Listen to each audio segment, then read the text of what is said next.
بسم اللہ الرحمن الرحیم۔ سامعین کرام، آپ سن رہے ہیں عمران سیریز کا اردو ناول بلیک ڈے، جس کے مصنف ہیں مظہر کلیم ایم اے، اور یہ اس سلسلے کی قسط نمبر 11 ہے۔ مجھے امید ہے آپ کو میری یہ کاوش پسند آ رہی ہوگی۔ آپ نے اگر ابھی تک میرا چینل کہانی گھر سبسکرائب نہیں کیا تو ابھی میرے چینل کو سبسکرائب کر کے بیل نوٹیفیکیشن آن کر لیجئے تاکہ آنے والی ہر نئی کہانی کی اطلاع بر وقت آپ تک پہنچ سکے۔ وکٹر جہاں بھی ہو اس سے میری بات کراؤ، جیگور نے کہا اور رسیور رکھ دیا۔ پھر تھوڑی دیر بعد فون کی گھنٹی بج اٹھی تو جیگور نے ہاتھ بڑھا کر رسیور اٹھا لیا۔ یس، جیگور نے کہا۔ وکٹر سے بات کریں، دوسری طرف سے کہا گیا۔ ہیلو، وکٹر بول رہا ہوں چیف۔ چند لمحوں بعد ایک مردانہ آواز سنائی دی۔ وکٹر، فوراً ہیڈ کوارٹر پہنچو، ابھی اور فوراً، جیگور نے کہا اور رسیور رکھ دیا۔ بلیک ڈے کے سپر سیکشن کا انچارج وکٹر تھا۔ وکٹر کٹر یہودی تھا اور ایکریمن ایجنسیوں میں طویل عرصہ تک کام کرتا رہا تھا، اس لیے وہ ہر لحاظ سے تربیت یافتہ تھا اور وکٹر کا ریکارڈ بھی بے حد شاندار تھا۔ اس لیے جیگور نے وکٹر کو کال کیا تاکہ عمران اور اس کے ساتھی جب ازاٹو پہنچیں تو سپر سیکشن اس کے مقابلے میں اترے اور ان کا خاتمہ کر دے۔ پھر تقریباً نصف گھنٹے بعد آفس کا دروازہ کھلا اور ایک ورزشی جسم کا آدمی اندر داخل ہوا۔ اس نے سوٹ پہنا ہوا تھا، اس کا چہرہ خاصا چوڑا تھا، وہ خاصا تیز اور پھرتیلا نظر آ رہا تھا۔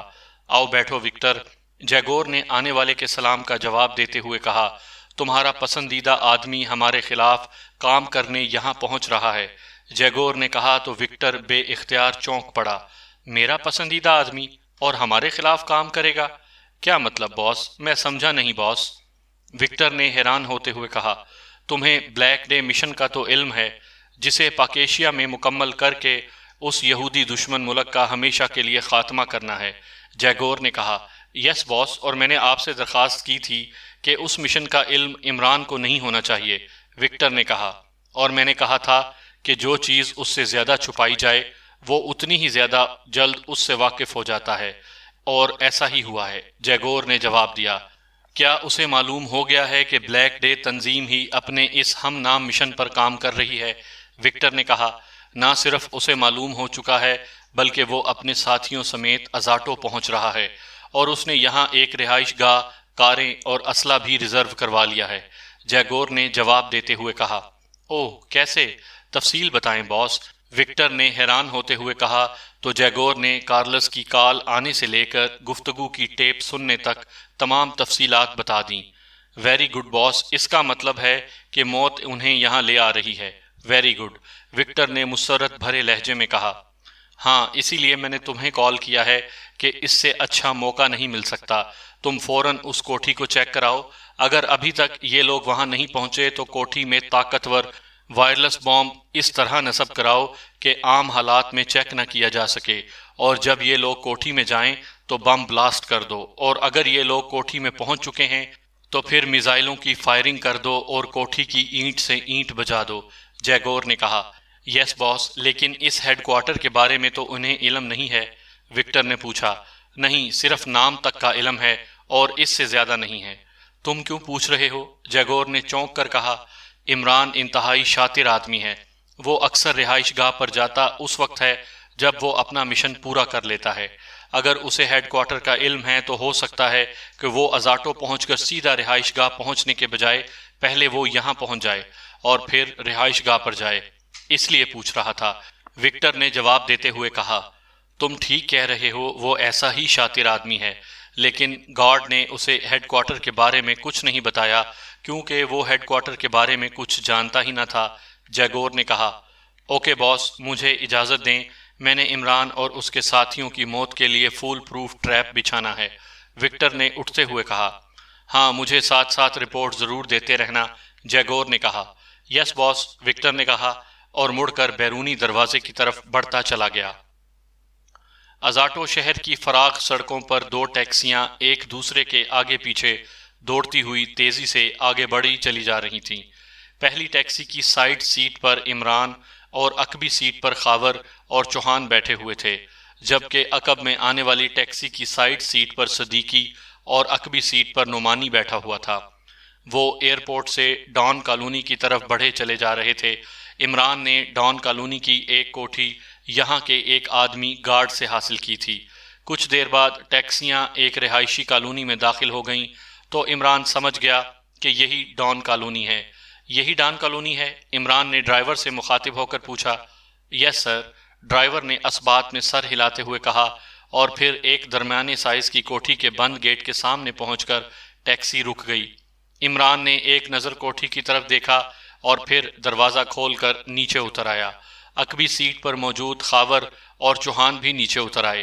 عقبی ٹیکسی بھی آ چکی تھی اور صدیقی اور نعمانی بھی نیچے اتر آئے۔ عمران تو گیٹ کی طرف مڑ گیا، جبکہ صدیقی نے دونوں ٹیکسی ڈرائیوروں کو کرایہ دے کر فارغ کر دیا۔ دونوں ٹیکسیاں آگے بڑھ گئیں، جبکہ اس دوران عمران نے پھاٹک پر موجود نمبروں والا تالا کھول لیا۔ تالا کھول کر اس نے چھوٹا پھاٹک کھولا اور اندر داخل ہو گیا۔ اس کے ساتھی بھی اس کے پیچھے اندر داخل ہو گئے۔ سپہر کا وقت تھا، اس لیے سڑکوں پر گاڑیوں کی آمد و رفت کافی تھی۔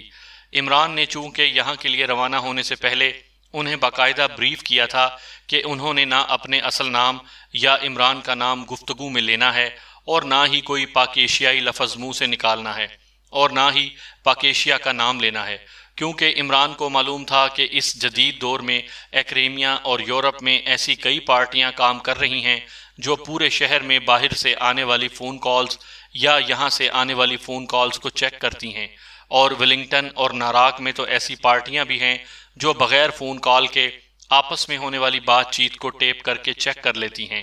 اس لیے وہ سب محتاط نظر آ رہے تھے۔ مائیکل، میری چھٹی حص الارم بجا رہی ہے، اچانک صدیقی نے ادھر ادھر دیکھتے ہوئے کہا۔ ہاں، کوئی نہ کوئی گڑبڑ ہے، مجھے بھی احساس ہو رہا ہے، نعمانی نے کہا۔ تم دونوں ہی ایک ٹیکسی میں بیٹھ کر آئے ہو، اس لیے دونوں کو گڑبڑ محسوس ہو رہی ہے۔ عمران نے پورچ میں کھڑی دو کاروں کی طرف بڑھتے ہوئے کہا تو سب بے اختیار ہنس پڑے۔ آپ کی چھٹی حص تو ہم سے بھی زیادہ حساس ہے، آپ کو کچھ محسوس نہیں ہو رہا؟ نعمانی نے مسکراتے ہوئے کہا۔ میری چھٹی حص اب 7ویں درجے میں پہنچ چکی ہے، عمران نے جواب دیا، اور ایک بار پھر سب ہنس پڑے۔ تھوڑی دیر بعد وہ سب عمارت میں داخل ہوئے۔ یہ کوٹھی انڈر ورلڈ سے تعلق رکھنے والے آدمی کی ہے، اس لیے اس میں کوئی خفیہ راستہ لازماً ہوگا، تم اسے چیک کرو، عمران نے صدیقی سے کہا، اور صدیقی سر ہلاتا ہوا اپنے ساتھیوں سمیت آگے بڑھ گیا، جبکہ عمران پوری کوٹھی میں گھوم کر ایک بڑے کمرے میں پہنچ گیا۔ کوٹھی عام سی تھی، البتہ ایک الماری میں اس نے جدید اور ضروری اسلحہ پڑا ہوا چیک کر لیا تھا۔ تھوڑی دیر بعد صدیقی اور اس کے ساتھی بھی وہاں پہنچ گئے۔ عمران صاحب، کوئی خفیہ راستہ تو نہیں ملا، البتہ ایک تہہ خانہ دریافت ہوا ہے، صدیقی نے کہا۔ چلو، کچھ نہ کچھ تو دریافت ہو گیا، عمران نے مسکراتے ہوئے کہا، اور اس کے ساتھ ہی اس نے جیب سے ایک طے شدہ کاغذ نکالا اور اس کو کھول کر سامنے موجود میز پر بچھا دیا۔ یہ ازاٹو شہر کا نقشہ تھا جو عمران نے ایئرپورٹ پر واقع ایک بک سٹال سے خریدا تھا۔ یورپ اور ایکریمیا میں ایسے ہر سائز میں نقشے عام فروخت ہوتے تھے، کیونکہ ان سے سیاحوں کو بہت رہنمائی ملتی تھی۔ عمران صاحب، آپ ہیڈ کوارٹر ٹریس کریں گے؟ صدیقی نے کہا۔ ہاں، ہم نے مشن مکمل کرنا ہے، یہاں آ کر بیٹھے تو نہیں رہنا، عمران نے جواب دیا تو صدیقی نے اثبات میں سر ہلا دیا۔ اگر آپ اجازت دیں عمران صاحب، تو جب تک آپ چیکنگ مکمل کریں ہم شہر کا راؤنڈ لگا لیں۔ ہم پہلی بار یہاں آئے ہیں، صدیقی نے کہا۔ ہاں ہاں، کیوں نہیں، فارغ بیٹھے رہنے سے تو بہتر ہے کہ چکر لگاؤ، اس سے بعد میں کافی فائدہ ہو سکتا ہے، عمران نے کہا تو صدیقی اور اس کے ساتھی اٹھ کر کمرے سے باہر چلے گئے، جبکہ عمران نے جیب سے سیل فون نکال کر اسے اسپیشل کال پر ایڈجسٹ کیا اور پھر اسے آن کر دیا۔ اب اگر یہ کال ٹریس بھی ہو جائے تو کوئی بھی اسے ٹیپ نہ کر سکے گا اور نہ ہی لوکیشن معلوم کر سکے گا۔ سیل فون آن کرنے کے بعد اس نے تیزی سے وہ نمبر پریس کرنا شروع کر دیے جو ٹائیگر نے اسے ہیڈ کوارٹر کے بتائے تھے۔ دوسری طرف گھنٹی بجنے کی آواز سنائی دی تو عمران نے نقشے کے چاروں کونوں پر نشانات لگانے شروع کر دیے۔ اس کے ساتھ ہی عمران نے فون آف کر دیا۔ اس نے یہ نشانات ایک یہودی سیٹلائٹ اور فون نمبروں کو ملا کر پھر لگائے تھے۔ فون نمبر میں جو کوڈ استعمال کیا گیا تھا اس کوڈ کے بارے میں اس نے تحقیق کی تھی۔ اور اسے بتایا گیا تھا کہ یہ ایک پرائیویٹ اور خفیہ سیٹلائٹ کے نمبر ہیں جس کا علم بہت کم لوگوں کو ہے، اور اس سیٹلائٹ کا نمبر اسرائیل کے صدر کی اجازت کے بغیر نہیں دیا جا سکتا۔ اس دوران اچانک سیل فون کی گھنٹی بج اٹھی تو عمران نے اسے اٹھا کر سکرین کو دیکھا تو اس کے چہرے پر مسکراہٹ ابھر آئی، کیونکہ سکرین پر کال کرنے والا وہی نمبر تھا جہاں عمران نے فون کیا تھا اور جو اسے ٹائیگر نے بتایا تھا۔ یس، رچرڈ بول رہا ہوں، عمران نے دانستہ گریٹ لینڈ کا لہجہ اختیار کرتے ہوئے کہا۔ آپ کون ہیں اور آپ نے ہمارے سیکرٹ نمبر پر کال کیا ہے؟ کہاں سے لیا ہے یہ نمبر آپ نے؟ دوسری طرف سے ایک سخت مردانہ آواز سنائی دی۔ میں گریٹ لینڈ کی نیشنل یونیورسٹی میں پروفیسر ہوں، یہ نمبر مجھ سے غلطی سے پریس ہو گیا۔ جب مجھے احساس ہوا تو میں نے لائن کاٹ دی۔ I am very sorry, Imran نے کہا۔ اوکے، دوسری طرف سے اس بار قدرے نرم لہجے میں کہا گیا۔ عمران نے دانستہ یہ بات کی تھی، اسے معلوم تھا کہ رچرڈ ایسا عام نام ہے کہ لازماً یونیورسٹی میں کوئی پروفیسر اس نام کا ہوگا۔ ویسے بھی دوسری طرف سے بولنے والے کے لہجے میں ابھرنے والے اطمینان سے ظاہر ہوتا تھا کہ وہ اب مزید انکوائری کرنے کا ارادہ نہیں رکھتا۔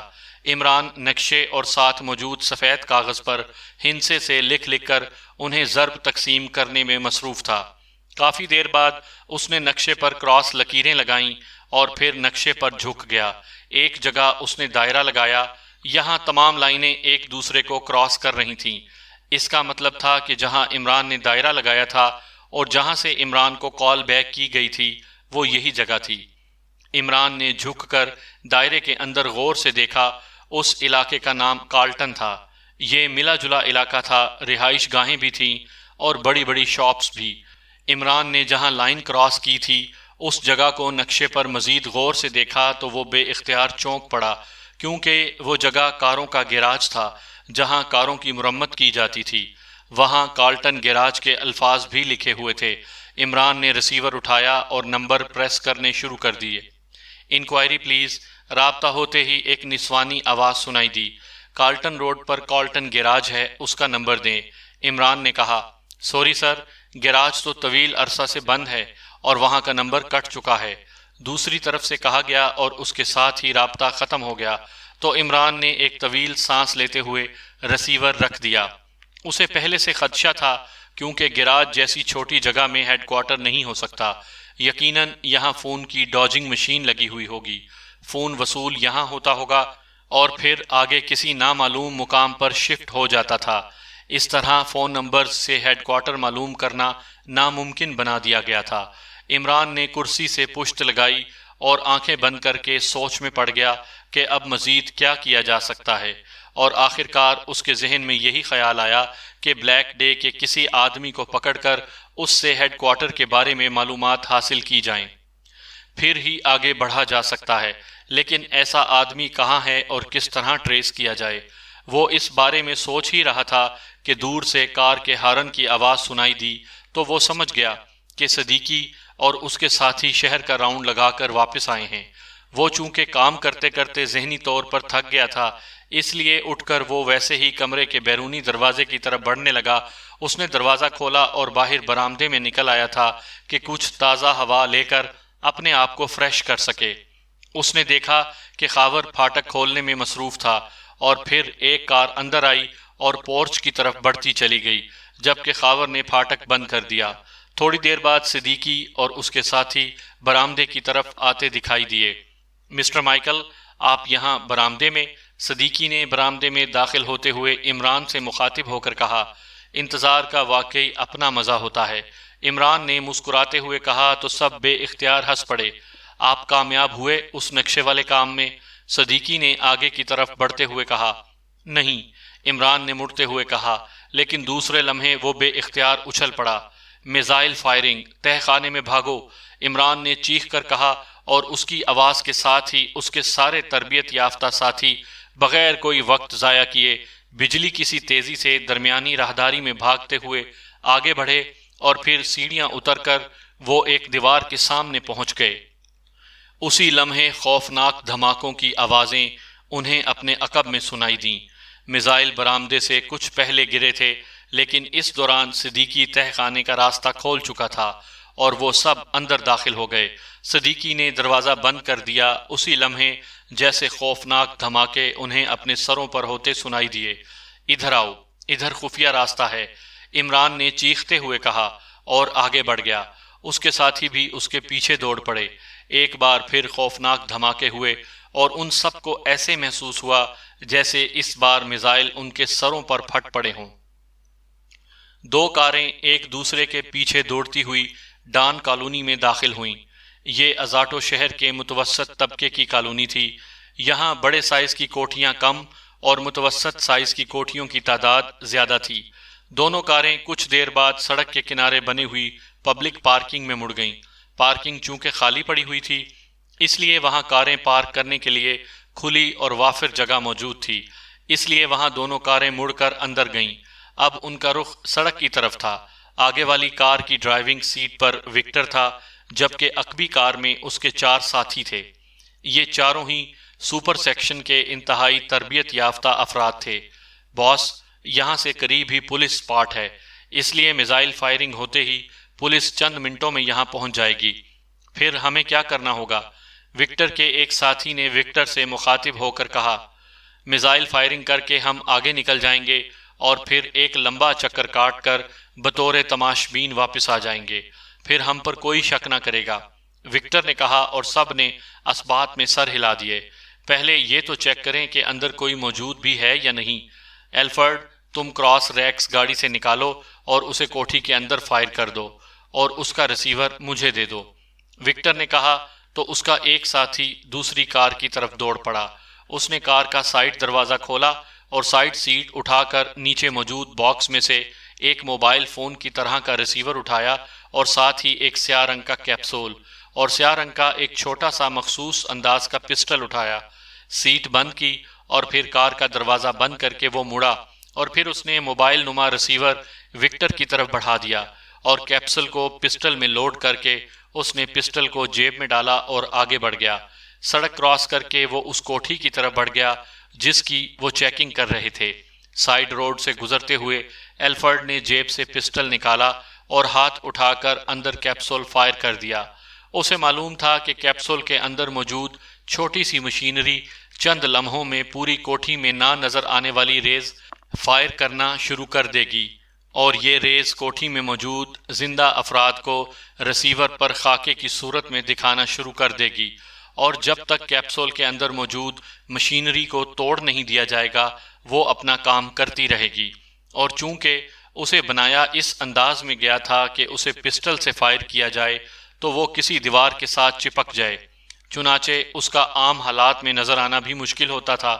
کیپسول فائر کر کے ایلفرڈ واپس موڑ آیا، جبکہ یہاں وکٹر نے ریسیور کا بٹن آن کر دیا تھا۔ سکرین پر چند لمحے دھند نظر آتی رہی اور پھر اس پر ایک آدمی کا خاکہ نظر آنے لگا جو کسی کرسی پر بیٹھا ہوا تھا۔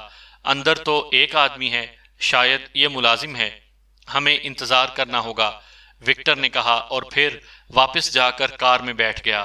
اس کے ساتھی بھی دوسری کار میں جا کر بیٹھ گئے۔ انہیں پارکنگ میں سے کوٹھی کا گیٹ واضح طور پر نظر آ رہا تھا۔ پھر تقریباً 1 گھنٹے بعد ایک کار گیٹ پر آ کر رکی اور ایک آدمی اتر کر چھوٹے پھاٹک کی طرف بڑھ گیا۔ کار میں ڈرائیور سمیت 4 آدمی تھے۔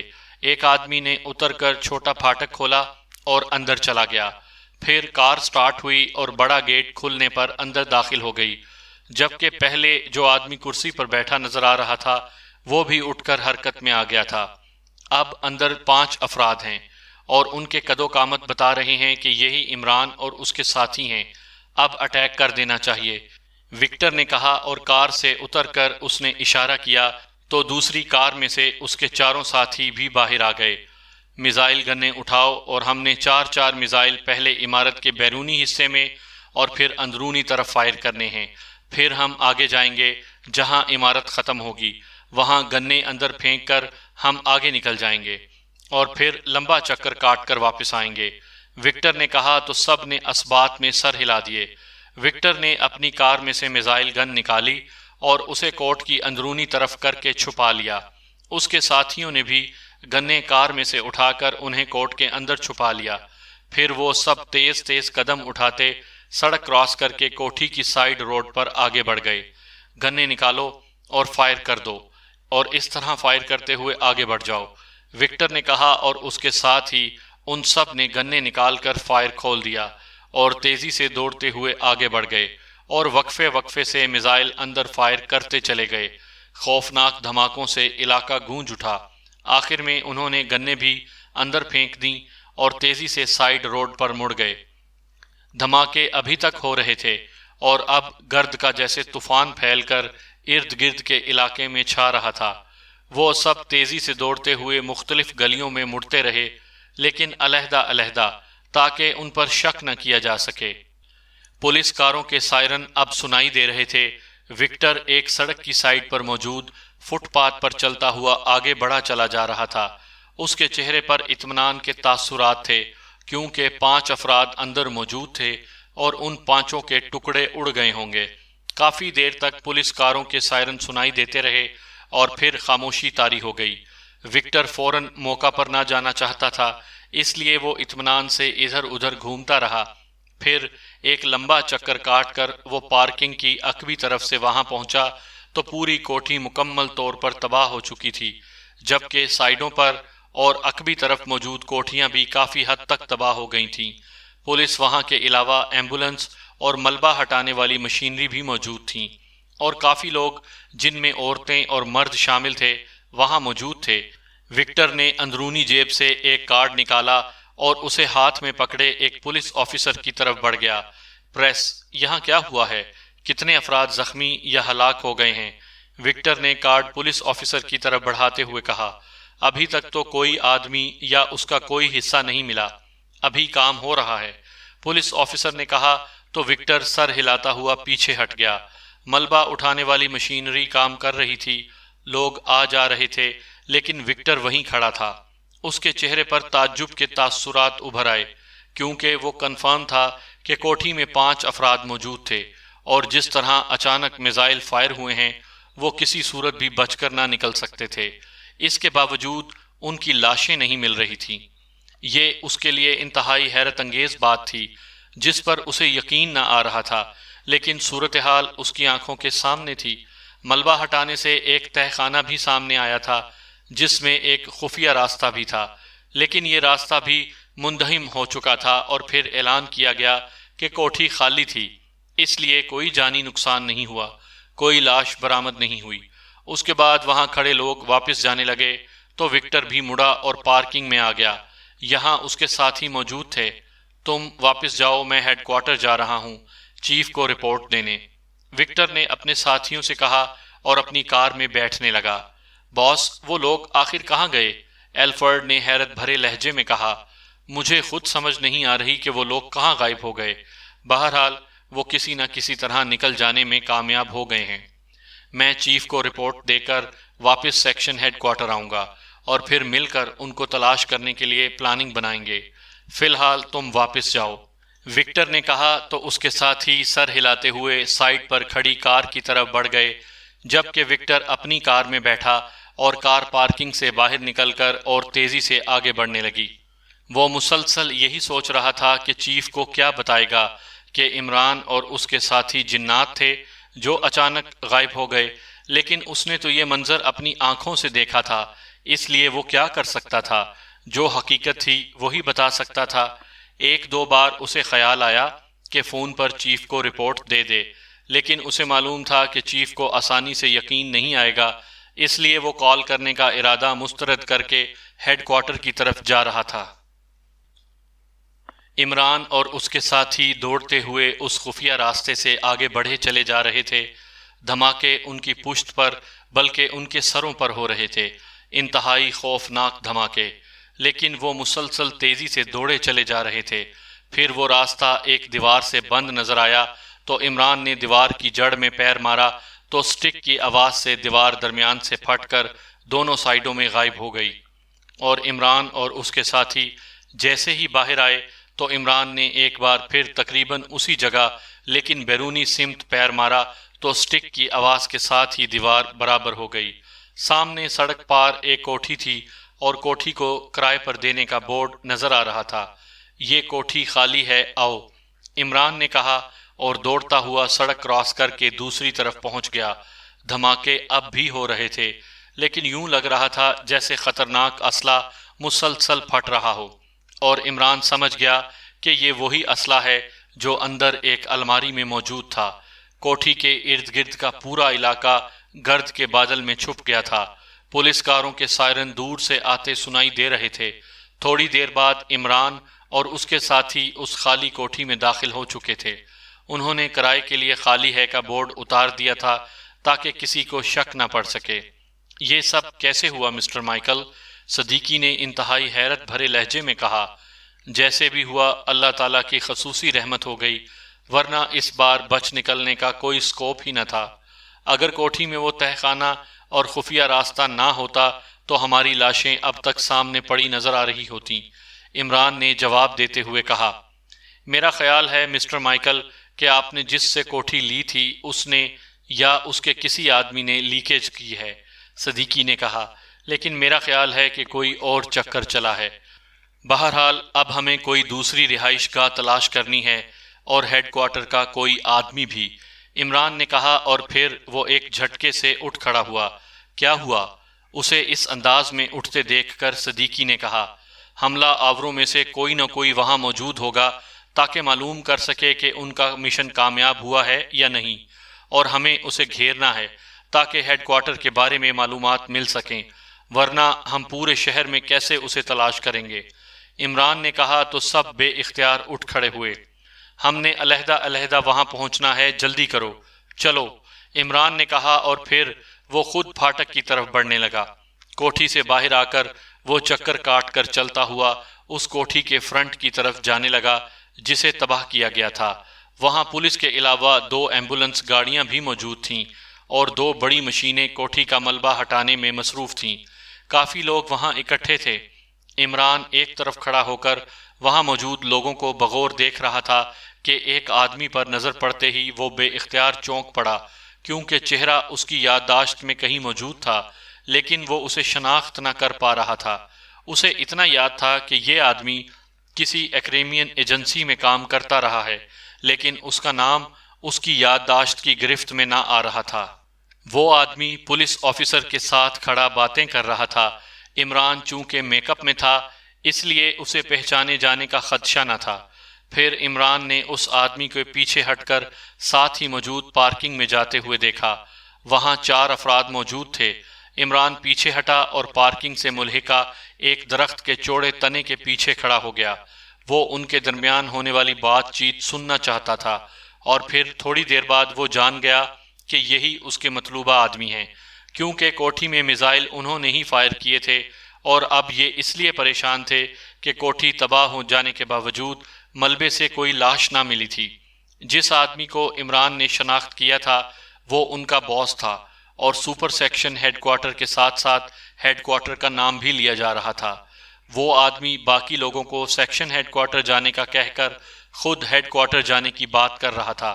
اب عمران اس لیے پریشان ہو گیا کہ یہ لوگ یقیناً کاروں میں آئے ہوں گے اور کاروں میں ہی واپس جائیں گے، جبکہ عمران اور اس کے ساتھیوں کے پاس کوئی کار موجود نہ تھی، اور ٹیکسی کے ذریعے کسی کا تعاقب نہ کیا جا سکتا تھا، کیونکہ یہاں کے ٹیکسی ڈرائیور پولیس کو اطلاع کر دیتے تھے، اور اگر کوئی کار چوری کی جائے تو پولیس اطلاع ملتے ہی پورے شہر کی ناکہ بندی کر لیتی ہے۔ اس لیے وہ سوچ رہا تھا کہ کیا کیا جائے کہ اچانک اسے اپنی جیب میں موجود کاشنر کا خیال آ گیا۔ اس نے کوٹ کی اندرونی جیب میں سے ایک چھوٹا سا باکس نکالا اور اسے کھولا تو اس میں کاشنر اور اس کا ریسیور موجود تھا۔ عمران نے کاشنر نکال کر باکس بند کر کے جیب میں رکھ لیا۔ اسی لمحے اس نے اس آدمی کو ایک کار میں بیٹھتے ہوئے دیکھا، جبکہ اس کے باقی 4 ساتھی دوسری کار میں بیٹھنے میں مصروف تھے۔ اس آدمی کی کار عمران سے کافی فاصلے پر تھی، جبکہ اس کے ساتھیوں کی کار قریب ہی تھی، اس لیے عمران نے اس دوسری کار پر کاشنر لگانے کا فیصلہ کر لیا، اور وہ چاروں جیسے ہی کار میں بیٹھے، عمران درخت کے تنے کی اوٹ سے نکلا اور کار کی طرف بڑھنے لگا۔ کاشنر اس کے ہاتھ میں تھا اور کار سٹارٹ ہو رہی تھی۔ عمران نے قریب سے گزرتے ہوئے ہاتھ میں موجود کاشنر کو ذرا سا جھک کر عقبی بمپر کی سائیڈ میں لگا دیا۔ وہ جھکا اس انداز میں تھا کہ جیسے اسے اچانک جھٹکا لگا ہو۔ اور پھر سیدھا ہو کر آگے بڑھتا چلا گیا۔ کار اس کی سائیڈ سے نکل کر بائیں طرف مڑ گئی۔ عمران کوٹھی کے فرنٹ کی طرف مڑ گیا۔ چند لمحوں بعد پھر وہ مڑا اور پھر اپنے ساتھیوں کی طرف آ گیا جو ایک طرف خاموش کھڑے تھے۔ کیا ہوا مسٹر مائیکل، کوئی پیش رفت ہوئی؟ صدیقی نے کہا۔ ہاں، یہ 2 کاروں میں جو 5 افراد گئے ہیں انہوں نے کوٹھی پر میزائل برسائے تھے، عمران نے جواب دیتے ہوئے کہا۔ تو سب بے اختیار اچھل پڑے۔ تو پھر آپ نے انہیں روکا کیوں نہیں؟ ان سے ہیڈ کوارٹر کے بارے میں معلومات حاصل کی جا سکتی تھیں۔